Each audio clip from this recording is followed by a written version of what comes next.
My name is Francis Manuel, and I will be answering the question today. What mental image of effective teaching and learning will guide your practice as an educator? How and why has this vision shifted since beginning your professional learning at the faculty? To begin, when I think about what effective teaching and learning look like, I envision a space where students feel actively involved, challenged, and supported to think critically and apply what they learn. The quote, "Tell me and I forget. Teach me and I may remember. Involve me and I learn," resonates deeply with this vision. It suggests that learning is most meaningful when it goes beyond passive reception of information and instead engages students actively, in a way that connects with their experiences and inquiry. But my vision of teaching and of education wasn't always like that. As I began my professional learning at the faculty, I initially thought of teaching as a straightforward process of delivering knowledge.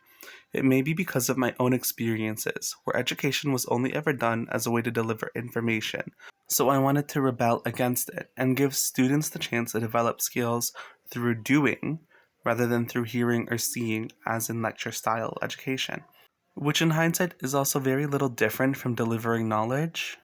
However, through my coursework, observations, and reflecting on my own experiences as both student and teacher prospect, my perspective has evolved significantly.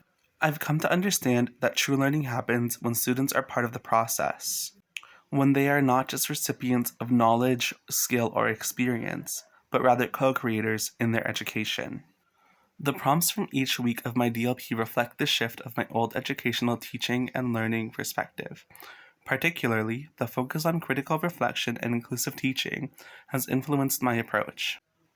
I've learned that effective teaching is not one size fits all. It's about adapting and listening to each student's needs, fostering a growth mindset, and making learning accessible and engaging for diverse learners, as was outlined through Growing Success and its use of not only differentiated instruction and universal design for learning, but also through the different assessment types, namely assessment of, as, and for learning.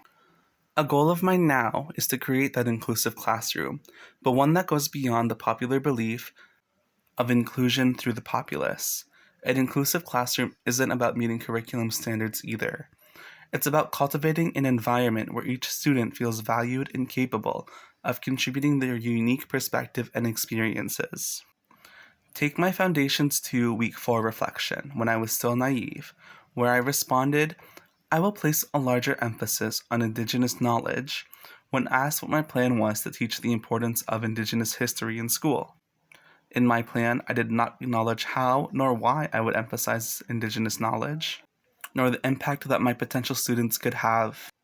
Now, however, I've learned that when it comes to terms with building the 4 R's of Indigenous experience as a means of connecting with both ourselves as a community, but also ourselves and the resources we use. Further, I recognize now more than ever the importance of having to build these inclusive classrooms, to give voice and meaning to our students whose voices and meanings may have been stripped from them outside of the classroom. Now, seeing how my vision has shifted to emphasize the importance of collaboration with students and parents alike, hands-on learning through free and guided inquiry and reflective practices. As a teacher, I now see my role as a guide who creates opportunities for students to explore and connect ideas on their own terms. Involving them in the learning process means empowering them to ask questions, to take risks, and to make connections that extend beyond the class. In conclusion, my evolving vision of teaching emphasizes involvement and engagement. It's a shift from telling to guiding, from teaching to involving. This vision, inspired by my journey at the faculty, will guide my future practice as an educator. It reflects a commitment to creating an inclusive participatory learning environment where students are truly engaged in their growth and learning journeys. I have been Francis Manuel, and thank you for listening.